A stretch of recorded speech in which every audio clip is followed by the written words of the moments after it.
विद्यार्थी मित्रांनो, आपण ही जून महिन्यातली प्रश्नपत्रिका बघत आहोत जी सप्लिमेंटरी एक्झाम झालेली होती. तर त्या एक्झाममध्ये ची ही प्रश्नपत्रिका आहे. या प्रश्नपत्रिकेमध्ये आपण बघणार आहोत प्रश्न पहिला आपण इथे बघणार आहे, त्याच्यानंतर नंतर दुसऱ्या व्हिडिओमध्ये आपण प्रश्न दुसरा बघणार आहोत.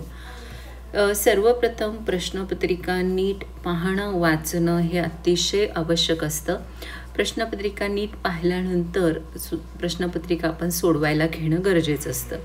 कोणत्याही प्रश्नपत्रिकेमध्ये सर्व प्रश्न सोडवणं अनिवार्य ह्या सूचना आहेत. आवश्यक त्या ठिकाणी कोष्टक आणि आकृत्या काढणं, उजव्या बाजूचे अंक जे असतात हे पूर्ण अंक दर्शवतात, पूर्ण गुण दर्शवतात आणि सर्व मुख्य प्रश्नांची उत्तरे नवीन पानावर लिहावीत.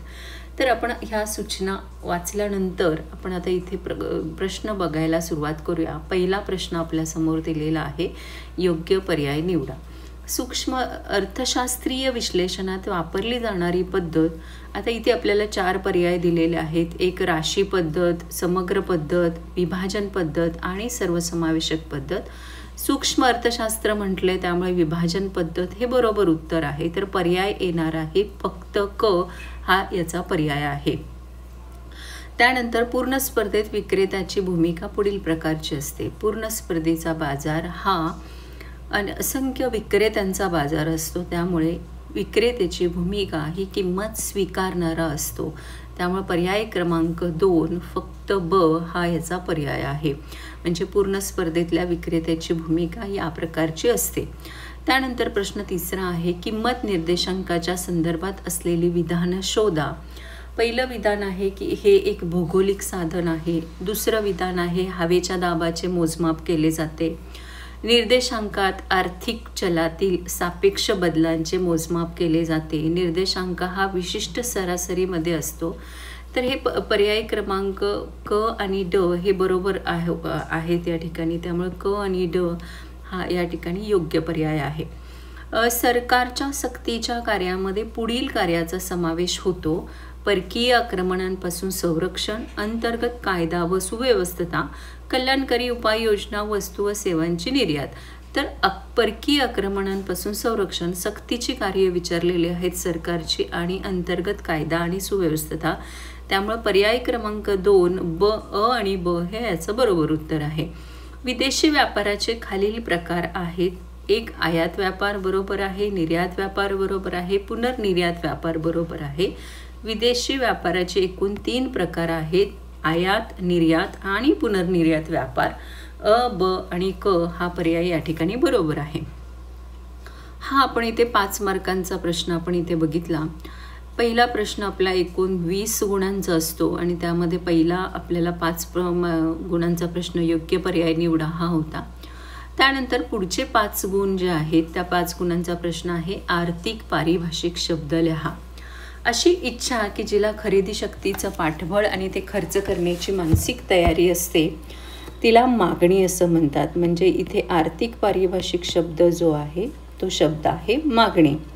त्यानंतर आहे, एका जादा नगसंख्येच्या उत्पादनामुळे एकूण खर्चात होणारी निव्वळ वाढ. तर एकूण खर्चात होणारी वाढ आहे कशामुळे? उत्पादनामुळे. एक जादा नगसंख्येचा म्हणजे इथे संकल्पना येईल सीमांत खर्च, वाढीव नगसंख्या किंवा अतिरिक्त नगसंख्या.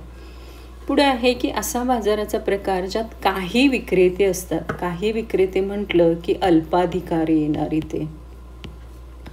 म्हणजे आर्थिक पारिभाषिक शब्द आहे अल्पाधिकार. एका वर्षाच्या कालावधीत देशाच्या भौगोलिक सीमारेषेच्या आत उत्पादित होणाऱ्या अंतिम वस्तू व सेवांचे बाजार भावानुसार येणारं मूल्य म्हणजे स्थूल देशांतर्गत उत्पादन होय. राष्ट्राच्या भौगोलिक सीमारेषेच्या अंतर्गत केली जाणारी वस्तू आणि सेवांची खरेदी याला अंतर्गत व्यापार असं म्हणतात. त्यामुळे आर्थिक पारिभाषिक शब्द आहे अंतर्गत व्यापार. त्यानंतर पुढचा आपला प्रश्न आहे, खालील विधाने पूर्ण करा. सूक्ष्म अर्थशास्त्राला म्हणूनही ओळखलं जातं. उत्तर आहे किंमत सिद्धांत.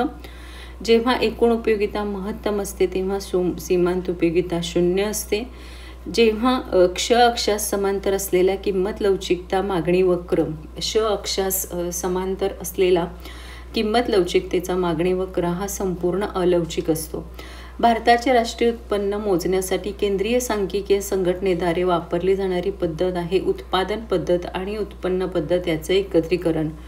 अल्पमुदतीचे कर्ज देणारा व घेणारा वित्तीय बाजार म्हणजे नाणे बाजार होय. इथे 5 गुणांचा हा प्रश्न त्यानंतर ड प्रश्न आहे, तो देखील 5 गुणांचा आहे. विसंगत शब्द ओळखा. उपयोगितेचे प्रकार: रूप उपयोगिता, स्थल उपयोगिता, सीमांत उपयोगिता, सेवा उपयोगिता. इथे वेगळा शब्द आहे सीमांत उपयोगिता. मागणीचे निर्धारक घटक: किंमत, उत्पन्न, पर्यायी वस्तूंच्या किमती, गिफेनचा विरोधाभास. इथे वेगळा शब्द आहे गिफेनचा विरोधाभास, हा अपवाद आहे. मागणीच्या किंमत लवचिकता मोजण्याच्या पद्धती: उत्पन्न पद्धती, शेकडेवारी पद्धती, एकूण खर्च पद्धती, त्यानंतर बिंदू पद्धत किंवा भूमितीय पद्धत. तर मागणीची किंमत लवचिकता मोजण्याच्या पद्धती एकूण शेकडेवारी पद्धत आहे. उत्पन्न पद्धती हा वेगळा शब्द आहे इथे. पुरवठा नियमाचे अपवाद: श्रमाचा पुरवठा, कृषी उत्पादने, प्रतिष्ठेच्या वस्तू, नाशवंत वस्तू. तर पुरवठा नियमाच्या अपवादामध्ये प्रतिष्ठेच्या वस्तू हा वेगळा शब्द आपल्याला इथे येतोय. त्यानंतर करेत्तर उत्पन्नाचं शुल्क, सीमा शुल्क, विशेष अधिभार, दंड आणि दंडात्मक रकमा. तर सीमा शुल्क हा वेगळा भाग आहे. त्यानंतर अशा प्रकारे आपण या ठिकाणी प्रश्न पहिला बघितलेला आहे की जो 20 गुणांसाठीचा हा प्रश्न आहे.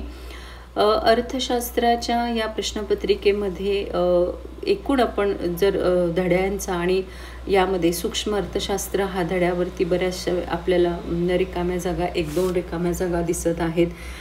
तर आपल्याला या संपूर्ण पहिल्या 20 गुणांचा चांगला अभ्यास करणं आवश्यक असतं.